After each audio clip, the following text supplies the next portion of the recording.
dice la palabra del Señor. Pero después que sus hermanos habían subido, entonces él también subió a la fiesta, no abiertamente, sino como en secreto. Y le buscaban los judíos en la fiesta y decían: ¿dónde está aquel? Y había gran murmullo acerca de él entre la multitud. Pues unos decían: es bueno, pero otros decían: no, sino que engaña al pueblo. Pero ninguno hablaba abiertamente de él por miedo a los judíos. Mas a la mitad de la fiesta subió Jesús al templo y enseñaba. Y se maravillaban los judíos diciendo: ¿cómo sabe este letras sin haber estudiado? Jesús les respondió y dijo: mi doctrina no es mía, sino de aquel que me envió. El que quiera hacer la voluntad de Dios conocerá si la doctrina es de Dios o si yo hablo por mi propia cuenta. El que habla por su propia cuenta, su propia gloria busca. Pero el que habla, el que habla por su propia cuenta, su propia gloria busca. Pero el que busca la gloria del que le envió, este es verdadero y no hay en él injusticia. ¿No os dio Moisés la ley y ninguno de vosotros cumple la ley? ¿Por qué procuráis matarme? Respondió la multitud y dijo: demonio tienes, ¿quién procura matarte? Jesús respondiendo y les dijo: una obra hice y todos maravilláis. De cierto, Moisés os dio la circuncisión, no porque sea de Moisés, sino de los padres. Y en el día de reposo circuncidáis al hombre. Si recibe el hombre la circuncisión en el día de reposo para que la ley de Moisés no sea quebrantada, ¿os enojáis conmigo porque en el día de reposo sané completamente un hombre? No juzguéis según las apariencias, sino juzgar con el justo juicio. Aquí podemos aprender, desde luego, muchas cosas, pero tenemos que centrarnos un poquito en cosas particulares. El Señor Jesús no subió a la fiesta cuando los hermanos le dijeron: vaya, sube a la fiesta, le habían dicho. Nadie que quiera que la gente lo conozca hace las cosas en lo secreto, sino que se expone. Allá en Jerusalén están las tarimas, allá en Jerusalén la gente lo va a escuchar. Pero el Señor Jesús dijo: no, yo todavía no subo. Y hablábamos de la importancia de lo secreto, la importancia de saber esperar el momento de Dios, la importancia de no correr, la importancia de hacer las cosas al ritmo de Dios. La paciencia es esa virtud que casi nadie alcanza. Todos siempre estamos apresurados. Todo lo quiero ya. Así pasa en la vida y así creemos que va a pasar también en la relación con Dios. La paciencia es esa virtud que todos deberíamos de orar: Señor, ayúdame a tener paciencia. Por ahí alguien un día dijo: es que si yo le pido a Dios paciencia me manda prueba. Bueno, es que aunque no le pida a Dios paciencia, siempre le va a mandar prueba. La prueba va a ayudar a que su paciencia crezca, pero el propósito de la prueba es que su fe se perfeccione. Entonces, aunque no le pida a Dios paciencia, para no recibir prueba siempre va a tener. O sea, eso es parte de la vida normal de todos los creyentes. ¿Por qué permite Dios una prueba? Para sacar lo que está en el corazón. Cada vez que hay una prueba se va a manifestar quién soy yo. Se va a manifestar cuál es mi comportamiento, cuál es mi pensamiento. Tal vez la prueba me produjo enojo, la prueba me produjo una ira profunda, y a través de la prueba fui capaz de maltratar a alguien de palabra, y dije palabras que tal vez hacía tiempos que no mencionaba. Ofendí a personas de una manera que yo pensé que ya jamás lo iba a volver a hacer, pero resulta que todavía en mi corazón estaba esa escoria, estaba esa basura que causa la ira o que causa el miedo. Y entonces la prueba permite que toda esa escoria salga para que yo me dé cuenta que todavía me falta crecer en santidad y para pedirle a Dios perdón y misericordia y que quite eso de mi vida y mi vida se corrija. Ahora, la prueba siempre va a venir. Le pida yo a Dios paciencia o no se la pida. Nosotros deberíamos anhelar tener paciencia. Paciente es lo más maravilloso que nos puede esperar, porque vamos a andar al ritmo de Dios, no al ritmo de la gente. Vaya, hágalo, corra, no pierda la oportunidad, este es el momento. Si usted no lo hace, alguien lo va a aprovechar. Pero Dios dice, paciencia, tranquilo, debemos detenernos un momento.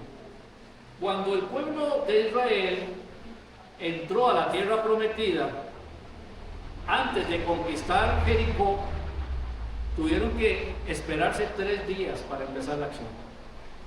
3 días. Eran 3 días para santificarse, para purificarse, para estar bien con Dios, para que todas las cosas salieran bien. Pudieron haber entrado directo a atacar Jericó, pero Dios les dijo 3 días.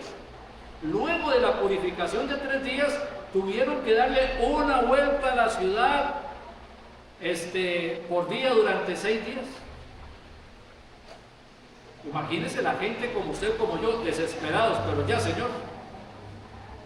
Señor, que ya me subo el muro.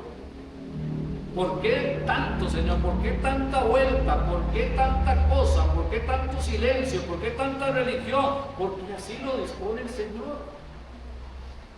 El 7º día, 7 vueltas, y a la final de la 7ª vuelta van a sonar las trompetas y ustedes no van a derribar los muros, fíjense, lo voy a hacer yo,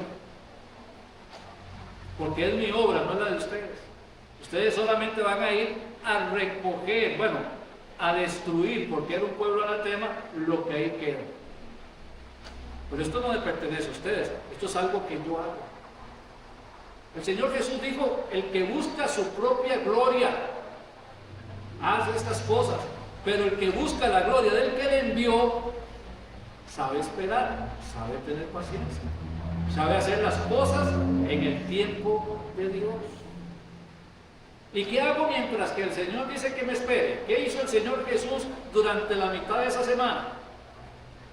Lo que normalmente hacía, orar, meditar, llenarse de Dios, pedirle dirección, conocer más el plan de Dios, para que en el momento en que tuviese que actuar, no fuese a actuar conforme a su voluntad, sino conforme a la voluntad del Padre.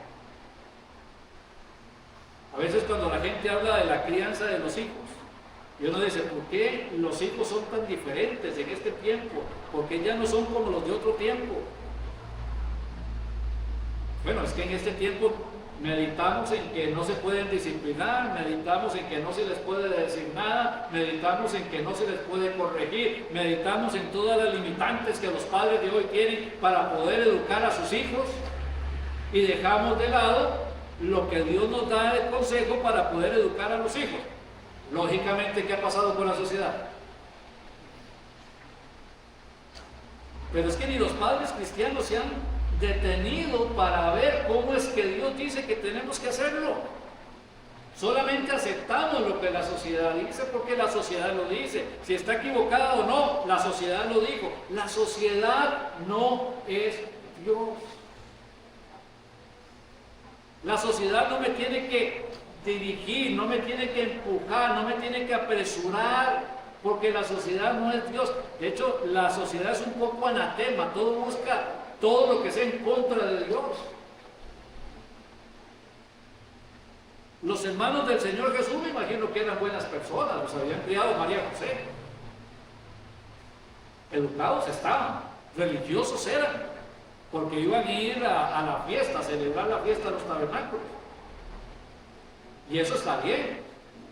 Pero ¿cuál fue el consejo de los hermanos del Señor Jesús? Vaya, apúrese, preséntese, dése a conocer, vayan a los milagros ahí donde todo el mundo pueda verlos. Y siempre van a haber personas, hermanos, que nos aconsejen, amigos, familiares. aún los mismos padres, y no necesariamente el consejo que nos están dando es el mejor consejo. El mejor consejo lo vamos a tener en la palabra de Dios, pero necesitamos sacar tiempo para estar con Dios. ¿Cuánto tiempo le dedica usted al día a estar con Dios? ¿Cuánto tiempo le dedica a la oración? ¿Cuánto tiempo le dedica a hacer una buena lectura bíblica, sana, profunda, prudente, rica, que le deje 1, 2 o 3 enseñanzas? Entonces, desde luego, si esto usted no le está dedicando tiempo a escuchar la voz de Dios y a que Dios le prepare, entonces se está dejando guiar por el consejo de los demás, y el consejo de los demás, como no viene del cielo, ¿qué es lo que va a causar? Problemas. Hay tantos creyentes que hoy están en problemas por adelantarse al tiempo de Dios. La semana pasada poníamos un ejemplo, una muchacha de 16 años se quiere casar. ¿Es malo casarse? No. Pero a los 16 años es prudente casarse. Pues no es prudente casarse a los 16 años. No es el momento, no es el tiempo. Se adelantan, se casan con el que Dios no tenía para vivir una vida que Dios no quería, para llorar las lágrimas que Dios no tenía en el inventario de su vida, para cambiar los propósitos que Dios había establecido para la persona. ¿Por qué? Porque no consultó al Señor, no se esperó, no guardó el tiempo de Dios. ¿Y todo eso qué trae? Dolor, tristeza, lágrimas. El mejor tiempo de inversión siempre va a ser estar con el Señor. La intimidad que podamos tener con Dios es lo más maravilloso. ¿Por qué? Porque al final, cuando yo conozco la voluntad de Dios, puedo orar mejor. Porque si oro conforme a su voluntad, Él me oye. Y si me oye en cualquier cosa que le pida, entonces sé que voy a tener la petición que le haya, pero que sea conforme a su voluntad. Pero ¿cómo sé cuál es su voluntad si no le doy tiempo a Dios para conocerla?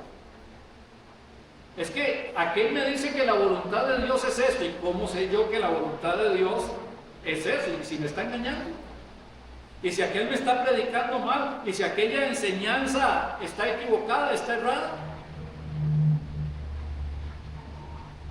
Yo necesito tener una relación con Dios personal, no a través de nadie, no a través de papá o a través de mamá. Es una relación personal, y en esa relación personal Dios me va dando sabiduría, me va capacitando, me va iluminando, me va permitiendo hacer mejor las cosas. No son sugerencias humanas. Al final yo quiero decir, es necesario obedecer a Dios antes que a los hombres. ¿Y qué me va a decir la gente? Está loco, usted se lo pierde, allá usted. Bueno, estaré loco, me lo perderé allá yo, pero estoy seguro. ¿Por qué? Porque estoy esperando. Y eso me da la seguridad, eso me da la paz. Cuando tenemos un vidrio, imagínense la ventana nueva de casa nueva, ventanal grande, una casa de campo, y usted dice, qué lindo, miren el paisaje que tengo, qué belleza, donde puedo ver todo lo que Dios me ha permitido disfrutar. Están los árboles, está el paisaje, cuando llueve va a estar arcoíris. Esto es maravilloso. Ver a Dios a través de este vidrio es maravilloso. Pero después llega ahí alguien medio ególatra, medio necio, y dice, ¿qué ventanal más grande para poner un espejo? Y en lugar de ver a Dios, lo que quiere es verse a sí mismo. Bueno, la escritura es poder ver a Dios, es el vidrio amplio, lindo, maravilloso, lleno de las promesas de Dios, de las bendiciones de Dios, donde Dios está comprometiendo consigo mismo de bendecirnos a nosotros, sus hijos. Pero cuando rechazamos la palabra de Dios es como poner un espejo. Es como verme a mí mismo como Dios. Es querer hacer las cosas a mi manera y querer que Dios me bendiga por lo que yo estoy haciendo. No funciona así. Humillados bajo la poderosa mano de Dios es donde tenemos que llegar. La intimidad en lo secreto activa la obediencia. O sea, hoy vengo, Señor, porque quiero escuchar tu palabra, pero no solo quiero escucharla. Hoy quiero obedecer lo que aprendo. Hoy quiero obedecer.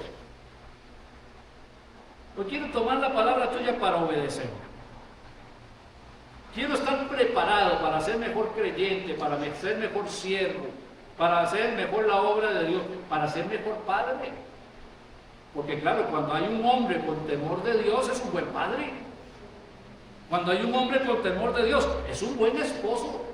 Cuando hay un hombre con temor de Dios es un buen hijo. Cuando hay un hombre con temor de Dios es un buen amigo. Porque el Señor lo capacita para ser bueno en todo. Igual una madre, igual un hijo, una hija.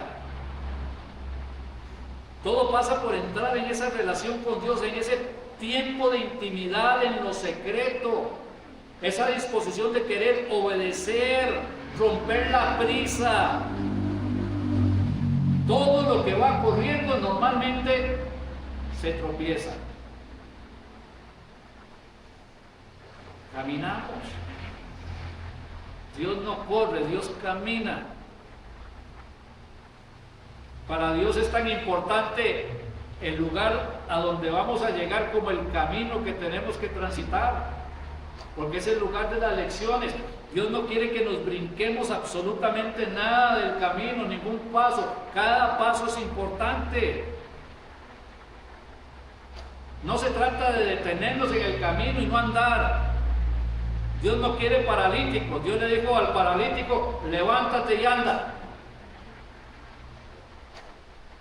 Es tiempo de caminar, es tiempo de andar, es tiempo de seguir al buen pastor. No es tiempo de adelantarse al pastor. ¿Qué oveja más necia la que se adelanta al pastor? La que sube por el desfiladero y anda por la orilla, pronta a poder resbalarse y destruirse. Y Dios le llama, y Dios le evita, y Dios le jala con el callado, y a veces tiene que usar la vara para corregir, pero la ovejita necia siempre quiere andar delante del pastor. La ovejita quiere que el pastor la siga a ella. Pero cuando lo entendemos, cuando tenemos la paciencia, cuando andamos al ritmo de Dios, a la velocidad de Dios, no es rápida, no es lenta, es el tiempo de Dios, la velocidad de Dios. Las cosas en nuestra vida son bendición, son maravillosas, son lindas, son increíbles. Ahora, ¿quiénes se han querido adelantar al Señor más de una vez? Yo el primero. ¿Quiénes se han tropezado muchas veces? Yo. Por hoy me levanté así con un deseo de decirle, Señor, ya no quiero caerme más. Quiero andar a tu ritmo, hacer las cosas en tu tiempo. La bendición que me tienes preparada, Señor, para pasado mañana, dámela pasado mañana. No me la des hoy para no echarla a perder. Las bendiciones de hoy, dámelas hoy, para disfrutarlas, para estar bien. El maná de hoy, Padre, fresco, maravilloso, quiero disfrutarlo hoy. No estar preocupado por el de mañana o pasado mañana y no lamentarme por el de ayer, porque ya no puedo cambiar eso. Basta cada día su propio afán. Hoy quiero estar en obediencia y en paz con Dios. La puerta del entendimiento es la puerta de la obediencia. Mi esposa me conoce. Mi esposa tiene una frase bastante peculiar. Solo me ve y me dice, como si lo hubiera parido.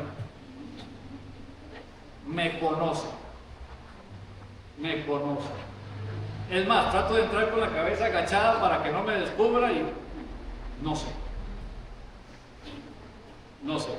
Ella me conoce. Pero me conoce ¿por qué? Porque es adivina. Porque es bruja, quizás. No, no es por eso, es por los años. Tantos años juntos, tanto tiempo de comunión. Ni siquiera hay que hablar para saber, bueno, ella, para saber qué es lo que estoy pensando. Sabe cuando estoy enojado, cuando estoy triste, cuando tengo hambre. Bueno, así pasa cuando dos personas tienen cercanía. Así debería pasar mi relación con Dios. Conocer a Dios, conocerlo profundamente, ricamente, maravillosamente, gozosamente, tomarme el tiempo para conocerlo. Es tiempo para invertir, es tiempo para hacerlo mejor. Muchos creen que para entender la Biblia se necesita una mente brillante. Todos tienen una mente brillante. No lo usamos de la misma manera, ni camina a la misma velocidad. Pero todos tenemos una mente brillante. Es que Dios hace las cosas bien hechas. Alguien dice, mira, es que la matemática soy un poquito más lento para entenderla. A veces es más lento, a veces es más vago, no tiene que ver con la inteligencia, sino con la actitud. A veces le echamos la culpa a lo que es. Mire, la Biblia Dios nos la dio no para que la veamos como algo difícil de entender, algo complicado de entender. Mira, es que Dios se esconde detrás de un montón de cosas profundísimas, de secretos que el hombre no puede entender. Bueno, si ese era el propósito de Dios, entonces ¿para qué me dio la Biblia? La Biblia es para conocerlo. Más, mejor, tener comunión con Él. Y Dios quiere que lo conozca. ¿Qué dice Isaías 26:3? Tú guardarás en perfecta paz a aquel cuyos pensamientos en ti perseveran, porque en ti confía.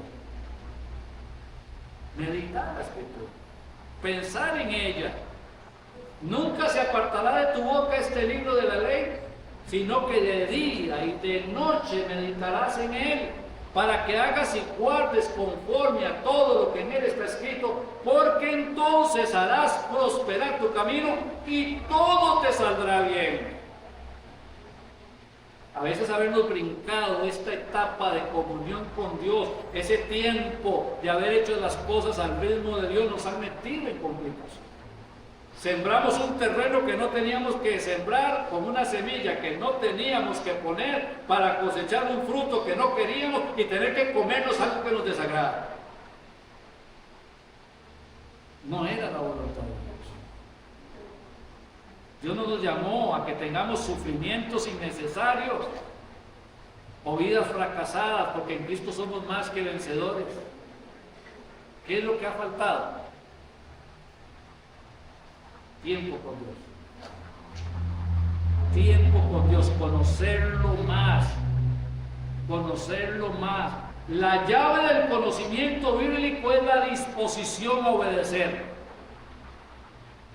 No es solamente el saber, es la disposición a obedecer. El principio de la sabiduría es el temor a Jehová. Y el conocimiento del Santísimo es la inteligencia. La sabiduría es el conocimiento. La inteligencia es cómo aplicar ese conocimiento en la vida diaria. Porque si no sería un versículo aislado y mi vida separada. La sabiduría es tener ese conocimiento. La inteligencia es aplicarla a mi vida diaria. Y entonces se complementa perfectamente. Si una persona, por seguir el mundo, se aparta de los caminos de Dios, le deja de dar importancia a las cosas de Dios, porque su profesión es muy prometedora, usted como creyente, sin querer ser adivino, ¿qué piensa del final del camino de esa persona? ¿Va a estar bien o va a ser terrible? ¿La va a pasar bien o va a sufrir al final? Es que la Biblia dice que separados de mí, nada podemos. Es simple. Claro, puedo lograr muchas cosas. ¿A qué precio? ¿Con cuánto sufrimiento?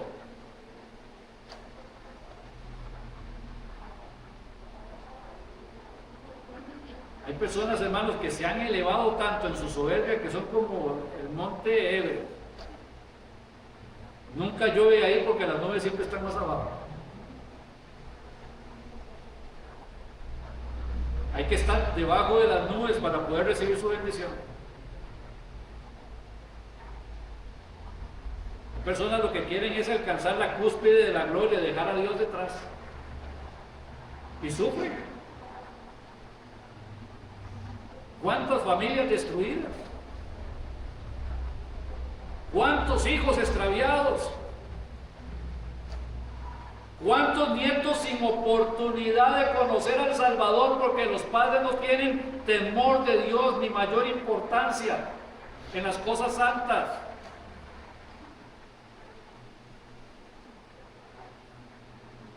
Se paga un alto precio, mis hermanos.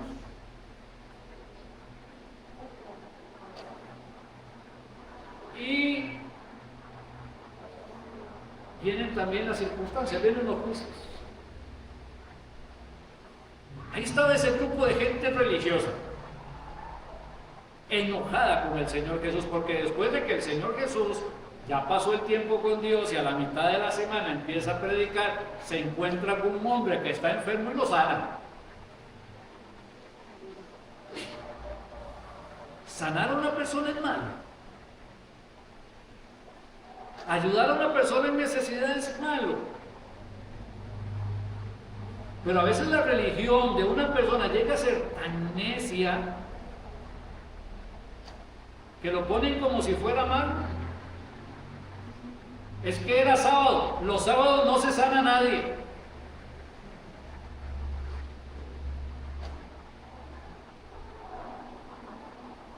Que dice que los doctores que hay en los hospitales no son de cierta secta que conocemos que no quieren trabajar los sábados. Pues, imagínense la cantidad de muertes que tendríamos. Los sábados no se sana a nadie. ¿Cómo no se sana a nadie? Se le va a usted una oveja en un pozo un sábado, ¿qué hace? La saca. ¿Cómo me dice usted que no puedo sanar a una persona un sábado? O sea, ¿a qué tipo de Dios usted está sirviendo? Que no le quiere dar misericordia a una persona porque es sábado. No fue el día sábado donde el Señor daba para una doble porción de maná para que disfrutaran. ¿Acaso hacer lo bueno cuando hay que hacerlo es pecado?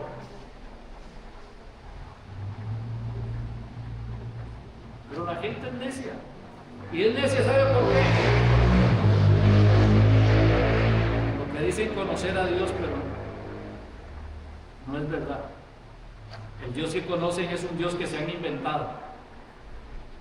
Le han puesto hasta por nombre Jesús y todo. Pero no es el Jesús de la Biblia. No es el Jesús de las Escrituras. Es el Jesús de la religión. Es el Jesús que usted quisiera que fuese Jesús. Un Jesús a su manera y otros inventan otro Jesús a su manera. Pero el Señor Jesús dijo, el que cree en mí, como dice la Escritura. Esa frase es maravillosa, es muy completa. No es creer en mí, no, es el que cree en mí. Como dice la Escritura, de su interior correrán ríos de agua viva. Ahora, pero cada quien tiene una versión de Cristo. Algunas versiones mejores que las otras, pero no dejan de ser extrañas. Donde yo digo lo que quiero hacer cuando lo quiero hacer, donde yo tomo decisiones de lo que quiero hacer cuando lo quiero hacer, donde los tiempos son los míos, no son los de Dios.